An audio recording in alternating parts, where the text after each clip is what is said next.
Yes, we should be holding people accountable, but for what? Perhaps not what you think. On this episode, 3 places to zero in. This is Coaching for Leaders, episode 475. Produced by Innovate Learning, maximizing human potential. Greetings to you from Orange County, California. This is Coaching for Leaders, and I'm your host, Dave Stachowiak. Leaders aren't born, they're made. And this weekly show helps you discover leadership wisdom through insightful conversations. We've had many conversations on this show about holding people accountable.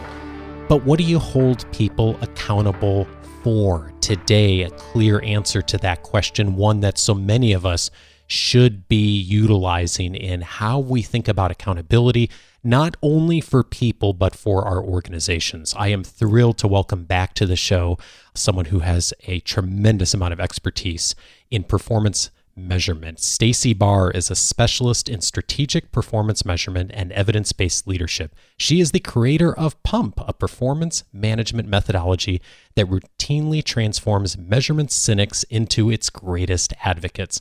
Stacey is the author of 2 books, Practical Performance Measurement, Using the PUMP Blueprint for Fast, Easy, and Engaging KPIs, and Prove It, How to Create a High-Performance Culture and Measurable Success. Stacey, glad to have you back on the show.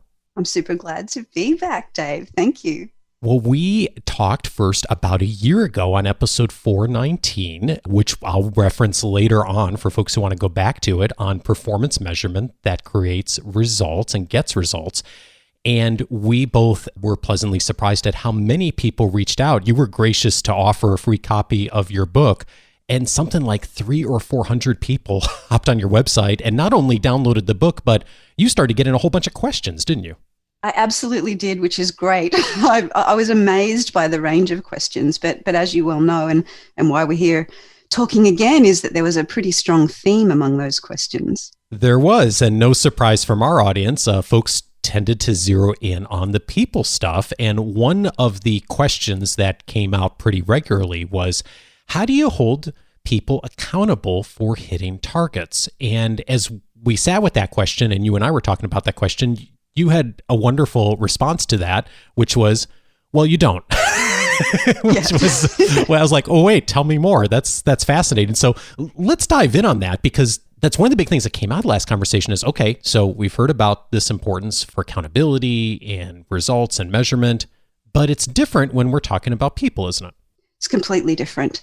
I think a lot of leaders have unfortunately arrived at a misconception when we hear the term performance measurement or KPI or performance management and immediately associate it with using measures to manage the performance of individual employees.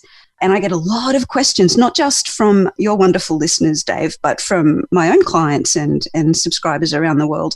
I get a lot of questions about, well, how do you measure people? And I always was baffled by that, because I thought I had made my positioning really clear that my work is about measuring organizational performance. So in a way, I've kind of been drawn into this whole debate simply because of that misconception or misunderstanding that a lot of people have about what measurement's truly about. Measuring people is something I never do and never advise people to do, and have only seen fail and make performance worse in a sense. So as we have this discussion, Dave, about accountability and holding people accountable for performance, I think what's going to emerge is a much clearer understanding of the distinction between managing people and people managing performance of the organization. Indeed. And we're not going to leave you here with the, okay, you can't measure it, bye. We've got a lot to say on what to hold people accountable for. But before we get into that, I think it is really useful to do some exploration on what leaders tend to run into and organizations tend to run into when they do try to hold people, individuals, accountable for hitting targets, and what some of the common reactions come up for that. Because I've seen a ton of these happen in my own career and in trying to lead teams too, Stacey. Could you dive into that a bit for us of what happens when people do try to go down that road? I call it the downward spiral of managing people's performance, because it really is a downward spiral. You know, it starts off with managers or leaders thinking, okay, well, I have to be able to monitor people's performance before I can manage it. And there's that old adage, what you don't measure, you can't manage. So naturally, it feels like the right conclusion to draw. I'll monitor my people. So they'll go ahead and do that. And what happens is the people, therefore, know they're being monitored, and they feel, as a consequence of being monitored, they feel judged. Really, not many people like being judged or feeling judged. And our natural response to judgment, when a measure is going to be used to say whether we're doing a good enough job or not, when we feel that judgment, naturally we feel threatened. We feel threatened because often when measures are used to manage people, it's to figure out, how do I reward these people? How do I decide on their remuneration? And how do I perhaps, in quotes, performance manage them so that they become better employees? That's why it's threatening. And none of us want to feel that our dignity and our reputation in the organization, and in fact, our income or access to training or other bonuses, are affected by a trivial set of measures. Because of this threat, we therefore get defensive. And one of the easiest ways to defend ourselves against the threat of metrics being used to judge us is that we will potentially manipulate the data so that the measures look good and get the outcome that we want. We might modify our behavior in a way that will make sure the measure's target gets hit, but often that can be at the consequence of something else. So we might try to, like this happens a lot in call centers, where people have been judged for how long they spend on the phone with clients. And so the idea is you've got to keep your calls to less than 3 minutes. So people will do that. They'll keep the calls to less than 3 minutes and they'll hit that target. But the consequence is that all of these customers are not getting their problems solved, because not all problems can be solved in 3 minutes. So customer loyalty starts to decline, the backlog in problems being unresolved grows, and therefore performance starts looking bad. And then the leaders look at that performance getting worse and they go, oh my goodness, I'm going to have to do more monitoring. And so they start monitoring more, and then the downward spiral continues.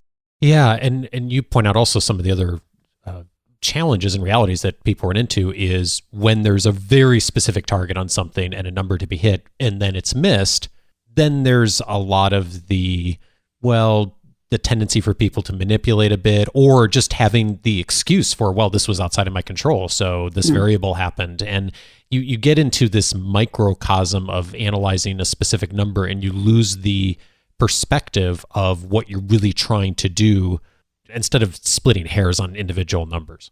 That's exactly it. And this is the fundamental reason why we really have to separate that idea of how we manage people performance versus how we manage organizational performance. They're not the same thing. The performance of the organization is absolutely not the sum of the performance of individual people within the organization. It's not that trivial in a sense. A lot of our audience, as you know, is a fan of Jonathan Raymond's work and the accountability dial. And I know you have looked at his work as well. And there's a distinction between the kind of accountability he's talking about at the individual level and the kind of accountability that we're talking about from an organizational standpoint. I was wondering if you could help us to parse that distinction a bit.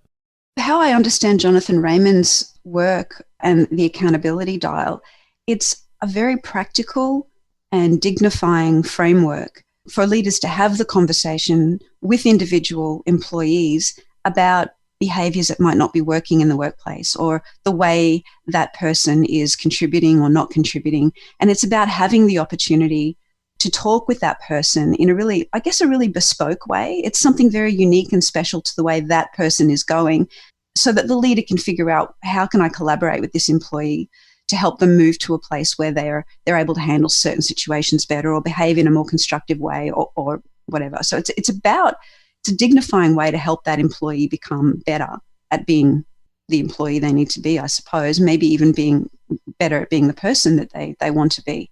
Jonathan talks about how over time we've become complacent with managing people. And that's why I guess he has the accountability dial. I see it that part of the complacency that we've had in managing people is kind of handing over the decision-making about whether an employee is performing well or not to KPIs or metrics, and letting letting those numbers make the decision for us. If I had my way, we would have absolutely no quantitative measures at all judging the way people perform. It would be a lot more of the kind of conversation that Jonathan talks about with the accountability dial, those 5 stages to having the performance conversation with people. And I think performance conversations is probably a much better term to use when we're talking about managing individual performance than performance management or performance measurement. I think those terms are much more constructive. They're far less threatening when they're used in the other context, which is managing the performance of the organization and its results, the organization's processes and the goals that we have and the promises we make to our stakeholders and so on. One of the things you've said to me, which I think just captures this so well, is people mistake measurement as a replacement for managing people. And when I think about what you just said about the accountability dial and Jonathan's work, like this isn't a or, this is an and. So yes, we need to have those conversations, the personal and professional development conversations on individual level and follow the accountability dial. And we also need to have the measurement pieces for the organizational metrics that we're watching. And those two work in combination to help us to frame this thing we call accountability. Indeed, absolutely. I think before we talk about what accountability actually means, I want to make sure that we're positioning it in the context of organizational performance. And what that requires is that where an aspect of organizational performance is measured, that there is a person, a single person, who is the one who said, yes, I will be accountable for this measure. And then we can talk about what does it mean to be accountable for that measure? What are the 3 parts of that definition? Perfect. Well, that's a good lead into what we do hold people accountable for then. And you've identified these 3 areas that, yes, these are the 3 things that are the places to go. And the first one is holding people accountable for monitoring the important results. And I think the key word there is monitoring. Tell me what you mean by that. In a sense, it means that if an employee at whatever level in the organization they work at, it could even be a leader who's accountable for a measure, they are taking the responsibility to make sure that that particular result is measured properly, the right measures designed for it, and that they've brought that measure to life so that they can see how it's performing over time. It might be workplace accidents, it might be the amount of rework in the policy development team, it might be satisfied customers in a call center. Whatever the result is, when someone's accountable for monitoring that result, they've got to make sure that they are actually measuring it, getting the data for it, and looking at that data routinely over time. What's an example of a measure like that might be something that wouldn't be monitored effectively? Like, what have you seen where that breaks down? There is a factory team in a medical supplies company, a manufacturing company, and they had never really been involved in measuring performance before. They just had that traditional approach to managing people's performance, but they wanted to kind of shift and have a little bit more control over the performance of what was happening in the factory. And one of the things, believe it or not, they hadn't thought to monitor before was product quality.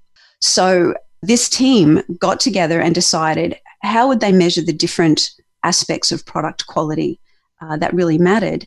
And one of the measures was defects per product, average defects per product.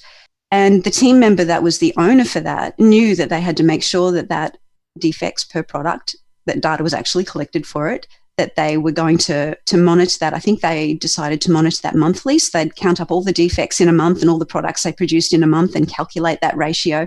And this team member was responsible for making sure that measure got brought to life and that it was there to look at and see and track through time. In fact, when they started measuring this, they were able to get a little bit of historic data and compute the measure back in time a little bit, so they had a bit more context for how that measure was sort of tracking through time.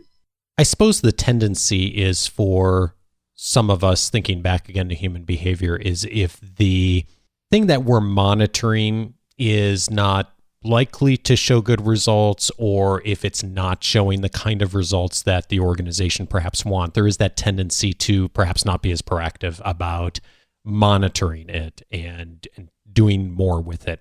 What have you seen work well for an organization when they're putting together the structure for this to encourage and support and reward people for actually doing that monitoring consistently?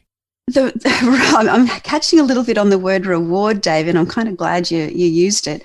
The interesting thing about why people come to work, what really drives them to come to work, is actually not the traditional rewards that we're used to. So for this team member in the factory, for them to put their hand up and bravely say, yes, I will monitor the product defect rate, the reward for doing that was not something that the organization necessarily gave to them. It's not a bonus or you'll get paid a little bit more for doing it. The reward for them is, wow, I'm actually contributing something quite meaningful to this company now.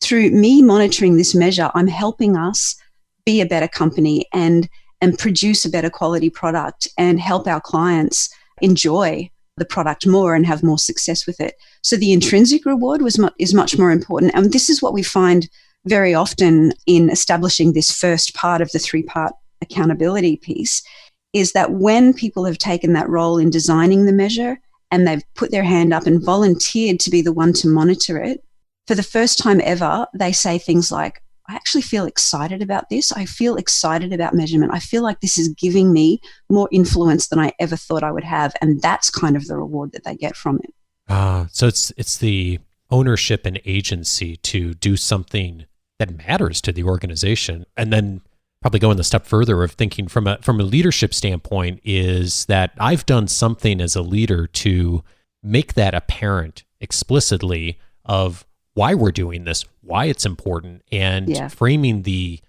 value of this metric to the larger vision and the purpose and the just cause of the organization, right? At least 2 of the things that any leader is responsible for is setting a clear direction and making sure that the culture is healthy enough to pursue that direction. That's exactly what you were talking about. So the team leader or the leader of the factory, or the different levels of leaders are all about saying these are the things that matter to our company right now. So they're giving that clear direction to the team that wanted to monitor the product quality. And those leaders are holding the space for that team to do it, so that those leaders are making the promise to the team, we want you to measure these things, we want you to monitor them, but we are not going to use them to bully you or to manage you. We're going to listen to what you have to say to us about what we need to do based on what the measures are letting you know about product quality. Yeah, so the mistake here would be to get excited about this and say, okay, we're going to start monitoring the results and you'll be the person that does it. And then we go back to the behavior that so many organizations do, which is like, okay, now this is reflective upon you, this metric as an individual, and we're monitoring it for just you. And we run into all the stuff we talked about earlier, right? Of like people that start to, manipulate the numbers and choose the easy targets and aren't forthcoming with it. So yeah, that's huge. Yeah. Okay, so the second piece of this is holding people accountable for interpreting the measures that they're monitoring. What's the leap from monitoring to then interpretation? There are some ways that people typically look at numbers which don't actually reveal the insights in the numbers. Interpreting a measure, being accountable for interpreting a measure accurately, is knowing how to look at quantitative information and pull out those insights, the real signals. So part of the responsibility associated with this piece of the accountability is having the skills to interpret quantitative information properly.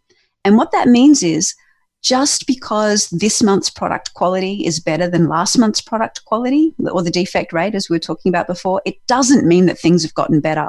So it's irresponsible for somebody to say, this month's better than last month, so yay, we succeeded, because 2 points of data is never enough to fully understand how something's going. We need information that's kind of at least 7 or 10 points over time before we have got enough information to see whether there really is a signal of change.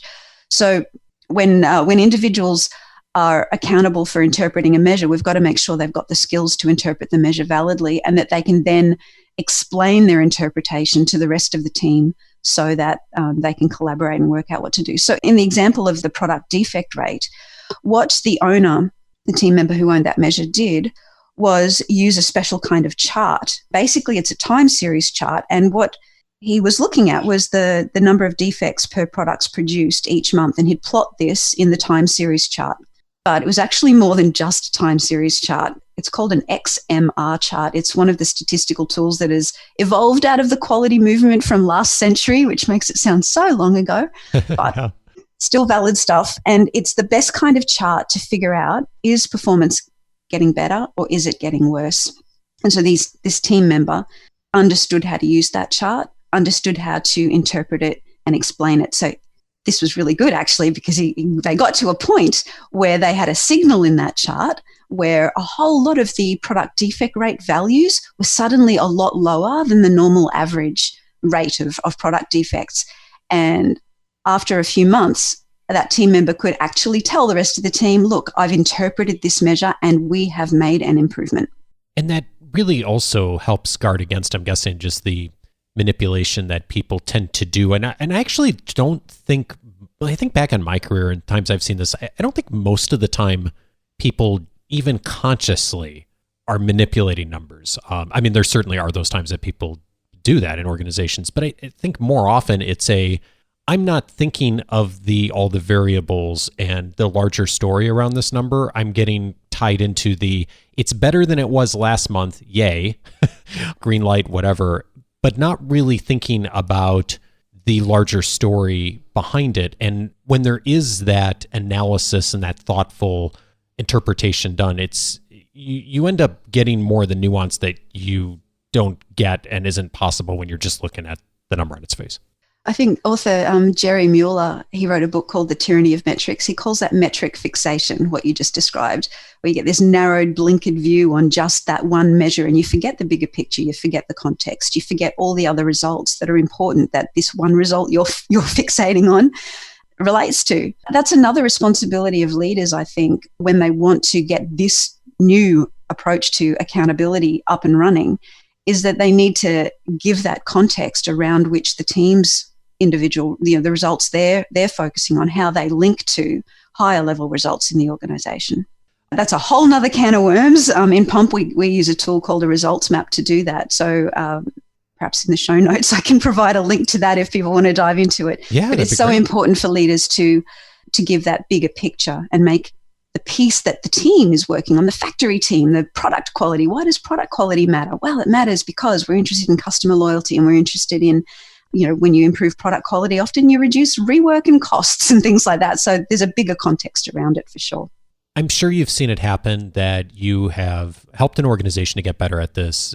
They've identified someone to monitor the results and asked them to interpret it well. And they come to a meeting or a customer and they do hey, the number's better than it was last month, yay. When that happens, what is it that you find is helpful for leaders to be able to do to help folks take the first step then on the interpretation piece? The first thing is to make it safe for the measure to actually be interpreted as not going well.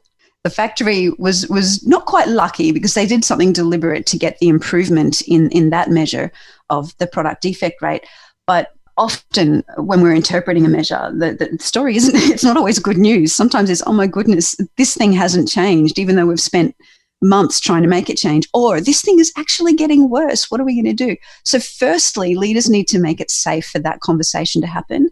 And that's the kind of curiosity and disassociation from the results that we need to have. We need to be excited that we actually learned something from our measures. That's the message that leaders need to get through to people. So when someone does turn up at a meeting and they're saying, yay, things are better this month compared to last month, the leader needs to say, hey, do we really know that? Because how do we know that last month was normal or good or bad? How do we know last month was a good month to compare this month to? Let's look at the bigger picture. Let's see how this thing's been tracking through time and see if we can see any other patterns that might give us a clue about how much this might be improving or maybe not improving, and then encourage their employees to be curious and to want to learn more about how to get those insights out of data. It gets a lot easier, though, with practice. So just like anything, when we learn the nuances of how to really craft a measure well and how to graph it well and how to interpret it validly, those things then become second nature after a while. But there is a little bit of a speed bump in the early days, and it's really important that leaders appreciate that it's not easy to do these things, They don't come naturally, and they really, again, have to hold the space for people to learn and to make a few mistakes. One CEO of a technology company told me that he would sit with his teams as they were developing their measures, and he'd be biting his tongue because he knew that there was a better measure that they should be using, that he wanted them to use, but he knew that the buy-in and engagement was much more important. So he didn't tell them what he thought they should measure. And then over time, they eventually arrived at the better measure on their own with buy-in, not having their manager having told them what to do. It takes a lot of discipline to do that. And I think that's a great lead into the third piece, which is hold people accountable for initiating action when action is required. How do you help people decide what kind of action is needed, if any action at all? I think a slightly different way of thinking about that's even more useful. And that is, leaders don't have to help people come up with the actions to take. The people will come up with it themselves. So again, it's about whoever owns the measure, whoever's accountable for it. We've firstly made it clear there, what accountability for monitoring the measure is about and what accountability for interpreting it validly is about. This third piece of accountability, which is initiating action if and when action's needed, is really that person who owns the measure saying, I think we need to go about doing this. I need this team working together. I think we've got to do some cause analysis here to figure out why we got this signal. Why hasn't product quality improved over years and years and years? What are the causes for this? Let's dive more deeply and into the process that we work in, that we understand. And often leaders don't understand how processes actually work because they no longer work in those processes. They might manage them and oversee them, but they don't work in them. So the people who own the measures of their own processes are the best people to dive in and figure out what's holding this back. What's making the product defect rate as high as it is? Once we've understood that, we then look at how could we fix that? How could we take that cause away? How could we change things so that cause isn't there anymore or isn't having the effect that it would have? And let's come up with some recommendations, and we'll take those recommendations back to the leaders and say, this is what we've found. This is what we suggest we need to do. Are you willing to support us and resource us to take this action and make this fix? In a way, it seems so obvious, and yet it's interesting to me how often I'm talking with employees, managers, sometimes even folks at the director level that their organizations have taught them to wait for direction. Provide some information, but wait for direction. What gets people starting to do that on their own, of taking that action and not waiting for direction? It is true that because of that kind of feeling over time that employees have to kind of wait for direction and wait to be told, that's going to be there. And for leaders, that's going to feel frustrating, like things aren't happening fast enough. So a bit of patience goes a long way in the early stages, and leaders need to keep reminding people, look, you guys know your process. You understand it better than me. I'd like you to really dive in and have me there with you if you need my help. But really, if you don't need my help, just dive in and find out. So it has to be a very encouraging thing coming from the leaders, coupled with patience. Because you're right, this doesn't come naturally. We don't have employees kind of frothing at the mouth with proactivity to get things fixed. They're sort of often quite a little bit hesitant because they're not too sure if they're going to put their head out and then get chopped, or they're going to make a suggestion that somebody thinks is stupid, or they're going to recommend a way to fix a problem that doesn't actually end up working. So the fear around that's got to go, and it takes time for that to go. And leaders can help that fear go by being encouraging, by saying, look, we're not looking for the right answer. We're just looking for more understanding and at least an hypothesis to test, something that we could try just to see if it works or not. And I'm thinking about what you said a minute ago, too, of the leader who had a sense of what the right metric was, but didn't jump in and do it themselves right away, allowed the person who owned it to start with a different interpretation and go down the path and find out that it wasn't working. And I got to imagine that discipline is hard, but it also sounds like it's necessary if we want to really have people take ownership for initiating their own action. It's completely necessary. And it works. That same CEO you just mentioned, where that led him and his leadership team was to a point where they flattened the organization's hierarchy completely. They took all the management structure out of it and let all the teams become self-managing. So by him holding back, having patience, biting his tongue, letting his team go ahead and learn and build that engagement, those teams got to a point where they really did have the skill and the confidence and the desire to manage themselves to achieve the results that mattered for the organization. And they didn't need management telling them what to do. So I don't know if that's great news for everybody, but you can certainly take some of the hierarchy out of the organization when you have teams that can manage themselves so well in that way. But that kind of accountability, the definition we've been talking about, that's what really facilitates those teams to step up and be proactive and make fast changes and learn really quickly and ultimately increase performance so much faster and with less effort than ever before.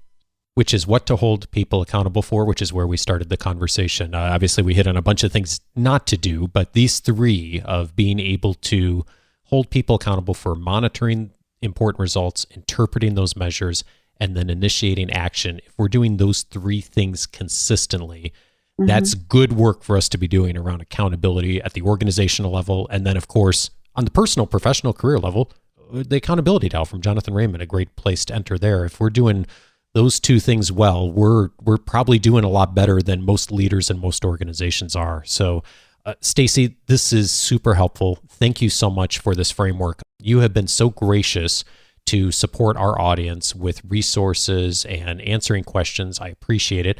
2 invitations for those of you who would like to dive in on more. Well, maybe 3 invitations. One of them is there are a number of articles and resources from Stacey that we are not mentioning in this conversation that are freely available on our website. I'm going to be linking those up in the show notes and in this week's weekly leadership guide, so watch for those. In addition, Stacey's been gracious to respond to questions, and her team of helping folks who have questions on this. info@staceybarr.com is a great email address to reach out to her and her team. And then finally, Stacey, last time you were on, you made this wonderful invitation to allow people to download one of your books for free, really the framework for all of this practical performance measurement using the PUMP blueprint for fast, easy, and engaging KPIs. I think we had 300 or 400 people who did that last time. If you have found this conversation a useful starting point for you on thinking about what's next, I'd invite you to take Stacey up on that invitation. And the best way to get there is just go to coachingforleaders.com/Stacey. That's Stacey with an E, and that'll get you right over there so you can download the book as well. And Stacey, thank you so much for all your work and for helping support our audience on getting better at this. I so appreciate it. And I'm just thrilled to be able to collaborate with people like you, Dave, who just have such a great passion for shifting the way that leaders can achieve organizational excellence. I'm glad to be a part of it.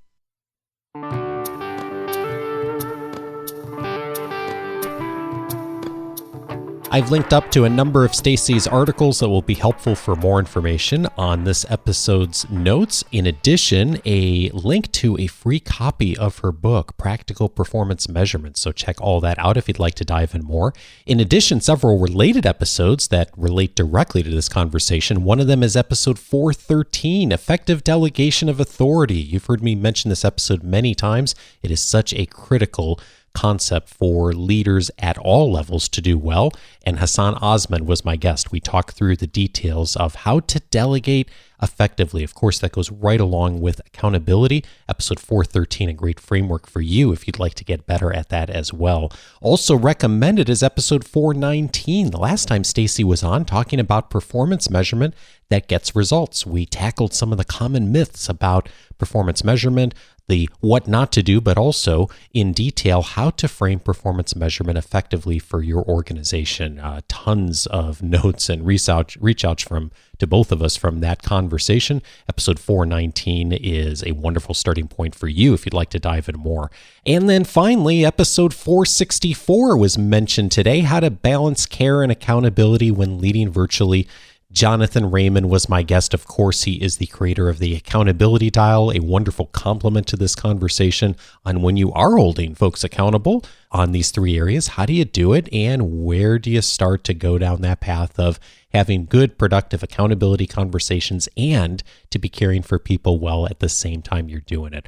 All of those episodes you can find on the coachingforleaders.com website. Hey, if you haven't yet set up your free membership, that is a wonderful starting point, especially if you're relatively new listening to the show, because it'll give you access to the entire listener library since 2011, searchable by topic, and also it'll give you access to all of the benefits of free membership, including my book notes, including all of the member casts. Also included is the weekly leadership guide that comes out every Wednesday. If you'd like to get a copy of that in your inbox, it will give you an overview of every single episode that's aired, all of the popular links, plus many of the resources that I've tracked down during the week that'll be helpful to you in your ongoing leadership development.